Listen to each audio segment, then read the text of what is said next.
Hi everyone, we're so glad to be back here on Facebook. My name is Jake, we're over here at the Nashville Zoo, and today we're talking all about red pandas. Excuse me while I touch my face mask to pull it up closer to my nose. So we're really excited to be out here and chatting with y'all about our beautiful red pandas, but before we get started, we wanted to give you a little update on what's been happening at the zoo. Just this week, our gift shop went all online, so you can find amazing t-shirts just like this one, Nashville Zoo, Tennessee Strong, at shop.nashvillezoo.org, and that link is actually in the description box to this video. In addition, you can donate directly to the Nashville Zoo because we are a nonprofit and really appreciate any support people give us during this time, and you can find that in the description box as well.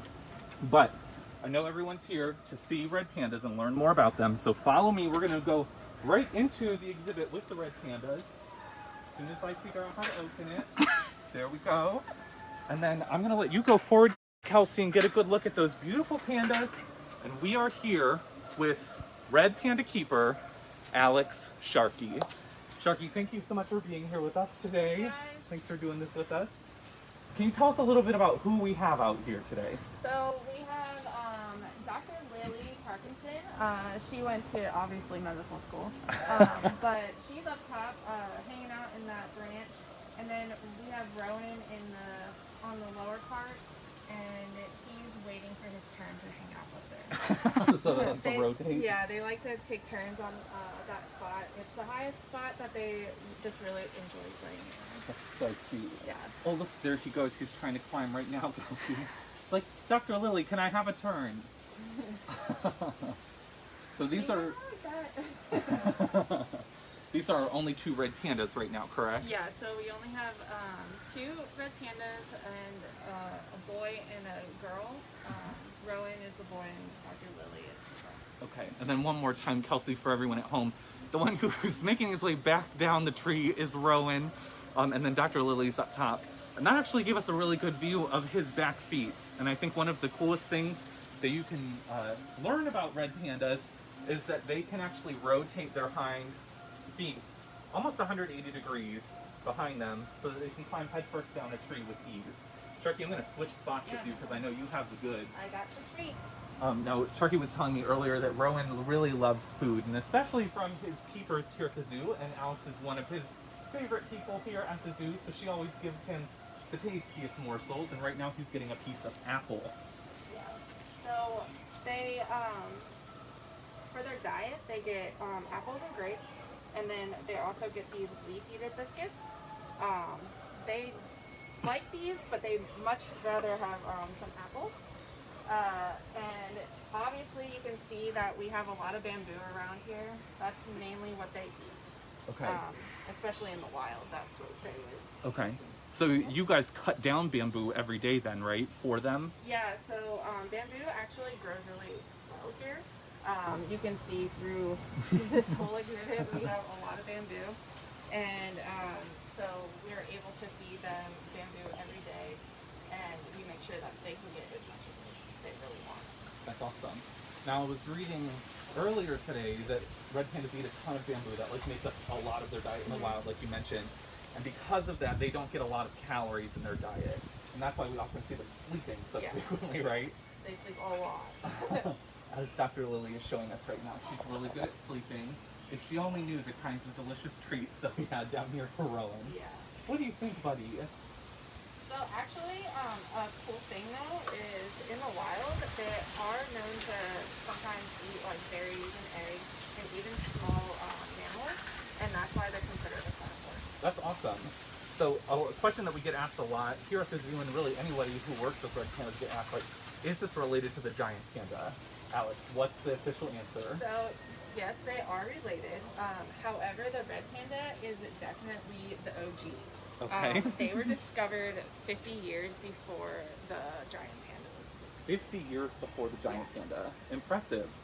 So red pandas are kind of in their own like subfamily, right? So they're not like brother and sister to the giant panda, but they're slightly related. They're slightly related. It's very cool. What would be their closest relative?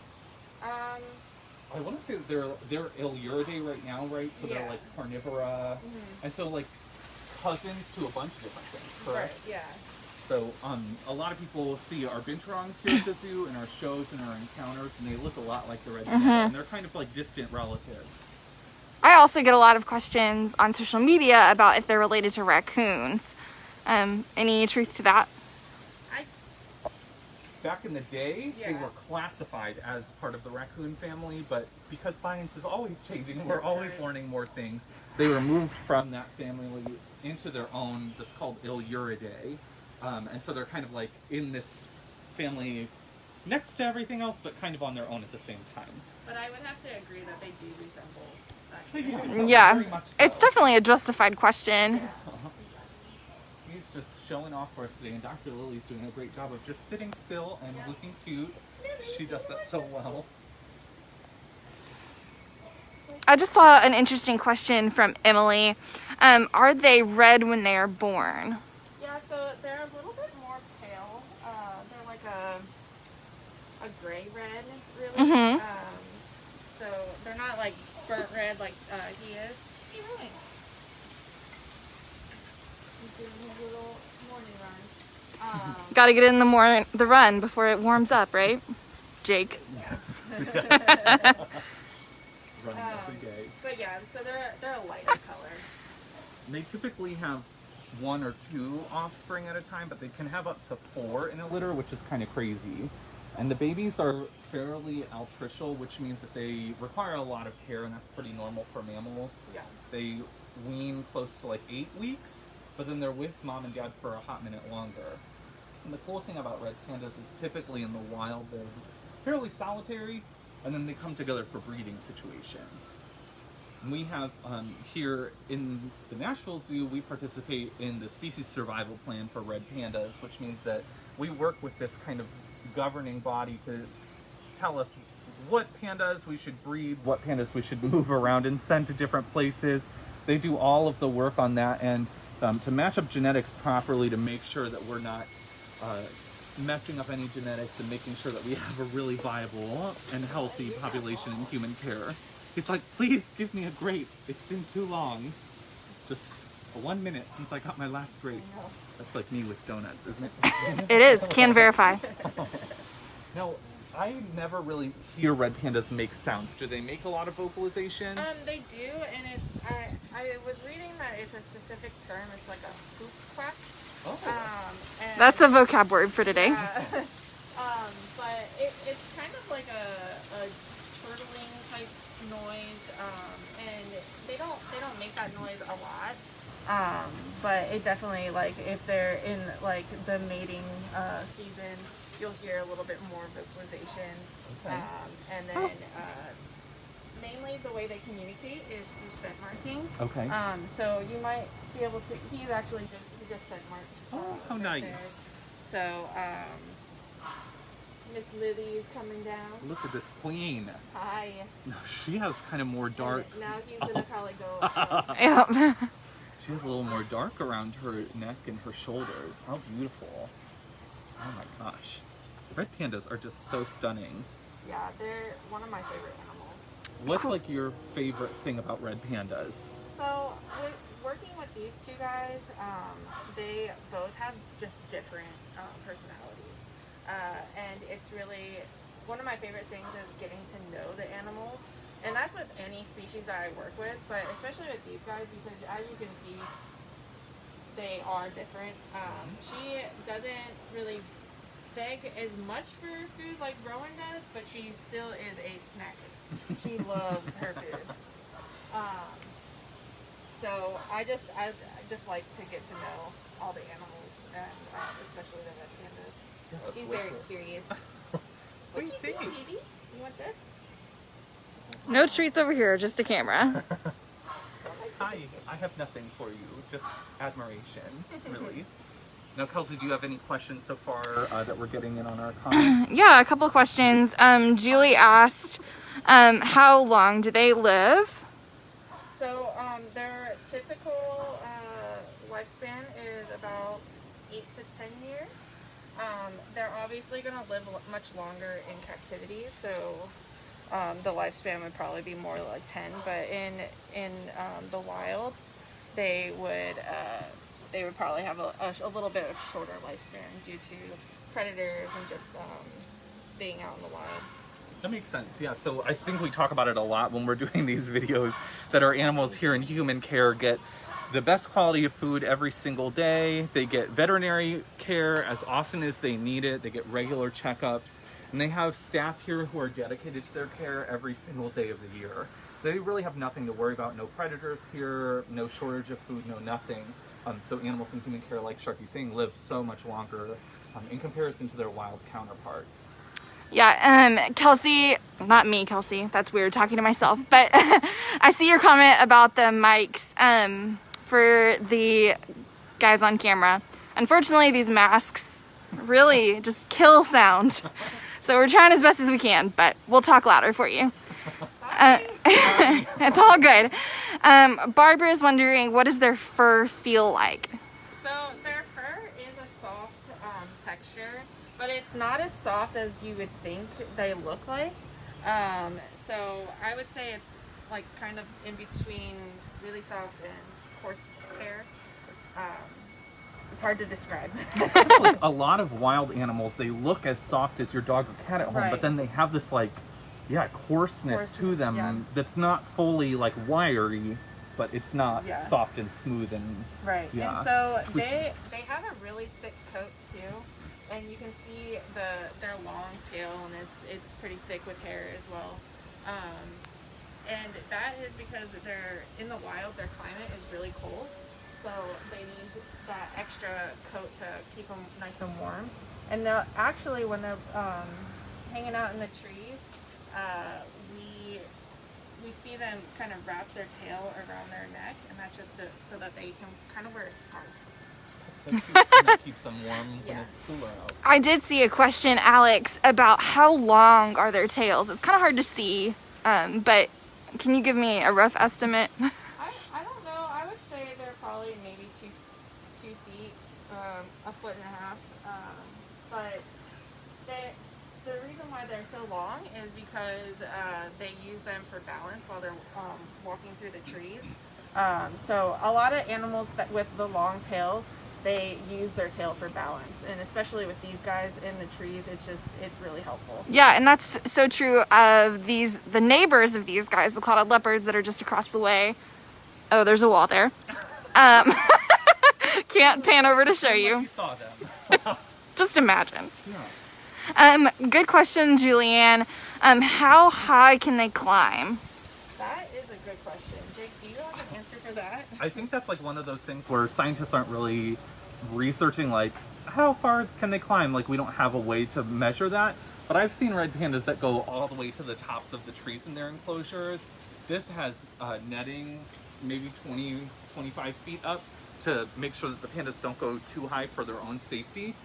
But a couple other zoos that I've been to have red panda exhibits that are much like our signing exhibit here at the zoo with just like huge trees. And they'll be all the way up there, just like wrapped around, their tails around them, Yeah. just like you said, Yeah. and they're just like anchored on. Yep. And if if they come back, it would be great if you could try to get a good look at their feet, because they have massive claws Yeah. that are like semi-retractable, which means that they can kind of leave them back, and then they can also dig them in when they need to. And it's kind of fearsome to see these cute animals with these massive claws, but that really aids them in their climbing. Yeah. Absolutely. Oh, Sorry. those are... That was me. I was like, oh, she's back. Let me see. I saw another question. We're getting a lot, just most recently from Rachel. Are we breeding red pandas? Yeah, so we are part of the SSP for red pandas. And so what that means is we really try our hardest to make sure that we have the best genes for the species and we're breeding them. We actually have just can't come out of breeding season, and we did see some behaviors, but we are not sure right now if she is pregnant or not.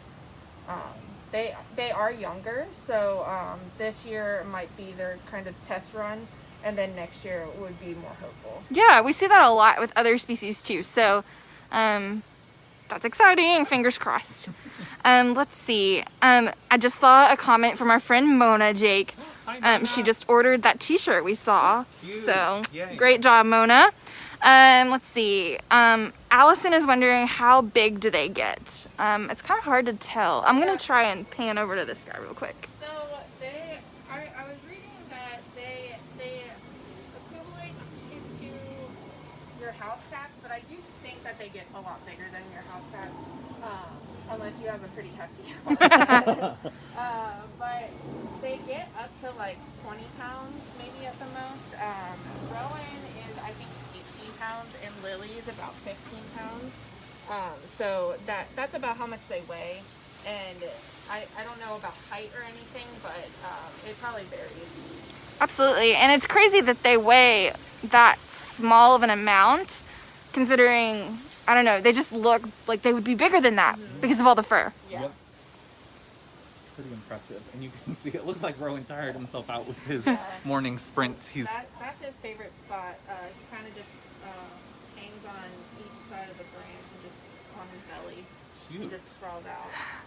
Do you want to try and go over there? We can. It's kind of amazing here. Yeah, it might make him a little nervous. Okay. If you go that way. Let's step this way then.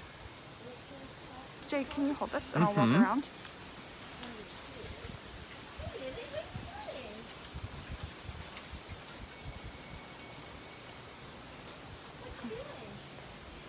Thank you, Jake.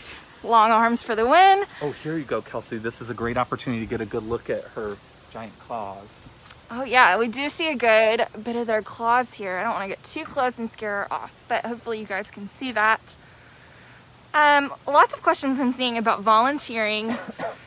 We do have volunteer opportunities, but not directly with our animals. You guys can read more about that on our website. Just search volunteer. Looks like Rowan is maybe thinking about, oh no, he got distracted. He saw Alex and he's like, maybe she has more food. But he was kind of making a beeline to their favorite spot up high. What are you doing, buddy? Now he's gonna come check everybody out and say hello to his fans. So This handsome. is all I got for you. These, I don't know if these are the same two that you saw Pamela last year in June. It's kind of hard for me to keep track of everybody, but I'm not quite sure when they were put on exhibit, but they probably are the ones that she saw. yeah, let's see. Oh, thank you, Allison. Allison says I have a beautiful voice. That's nice. I just did a hair flip. You can't see it, but I did. Let's see. Thank you. Are Moshu and May May still here? No, they are not. They are, I want to say, at the Oregon Zoo together. So Oh, nice. they're living their best Northwest life. How old are these guys, Alex? So Rowan is 3 years old and Lily is 2 years old. Okay, so they're still young, and like Alex said a little bit earlier, they're on the younger end of things for breeding. So a lot of species will take kind of like a test year or a practice year to see if they're compatible with each other, and then hopefully, I think you said like January, February, March is kind of like breeding season for red pandas. So hopefully, if nothing happened this year, we can hope for next year, right? Yeah, for sure. And one of the things that red pandas have to deal with out in the wild is because they are kind of slow breeders comparatively to other mammals that are similar size. They're only putting out 1 or 2 offspring a year, generally speaking. That's like really difficult when you have deforestation and habitat loss and poaching that are affecting your wild population because you can't keep up with all of that. So there are really easy things that we can all do to help red pandas. And probably one of the easiest things is by donating to conservation organizations like the Nashville Zoo. Yeah, and we also work with the Red Panda Network, which is a conservation program that helps with these guys, and they put out conservation efforts to just make sure that their population doesn't continue to decline. I think their population in the wild right now is roughly around 10,000. And so if that continues to decline, that's not great for the panda. So any type of proceeds or any donations that you can give to the Nashville Zoo or even the Red Panda Network would really benefit these guys. Saw a couple questions about holding these guys. I don't think we do that, right? No. I wish you could see her face under her mask. So that is a great question. You know, these guys are cute. They're one of the cutest animals, but absolutely not. If I tried to hold these guys, they have really sharp claws, and they also have really sharp teeth, and they're not about that life. We're also not about that, Yeah, so. they're similar in size to a house cat, but not Yeah, in demeanor, right? yeah. They're still wild animals, so we treat them like that. I saw a question a while ago, Alex, about whether these guys are predators or prey. So they are carnivores, which would kind of make you assume that they are predators. They, like I said earlier, they do eat small mammals sometimes, but they are mainly just, I would say, prey. They have predators like leopards, and I think I saw the marten is a predator of these guys. So they definitely, I think, would be a prey animal. That's really interesting. Unless you're bamboo. Yeah, in which case unless they're you're a predator, right? Exactly. Thank you for checking, Teresa, on that. May fact checked for me. Yes, they are at Oregon. Nice. I'm trying, guys. Do we know how many red pandas are in zoos in the U.S.? That's a great question, and I should have looked that up. Do you have any idea? I have no idea. I'm sorry. We'll check that out for you, Sammy, and let you know after we get off. All right, Jake, can you think of anything else that we need to share? I know you brought your little list. My list of things. No, I think we covered everything. Just a quick recap. Red pandas are endangered out in the wild due to habitat loss, poaching, habitat fragmentation, the normal things that mammals their size are endangered for. So easy ways that you can help out are just donating to conservation organizations. And this is a really great time to remind everyone that the Nashville Zoo is a nonprofit, and we rely a lot on the support of people who can come to the zoo, and then also people who can donate to our cause, especially in times like these where you can't come to the zoo. So hopefully we'll be open soon. In the meantime, definitely check out our donating page. Check out our online gift shop, because the proceeds from that goes to help animals here at the zoo and animals all around the world. Alex, thank you so much for sharing your time no with us problem. today. This was incredible. I love talking about the red pandas, so it's fun to get the information out there. Absolutely. And we'll go ahead and end on a really good shot. Oh, nice. Say bye, Lily. Thank you guys for tuning in today. We'll be back next week with more lives. Bye, everyone.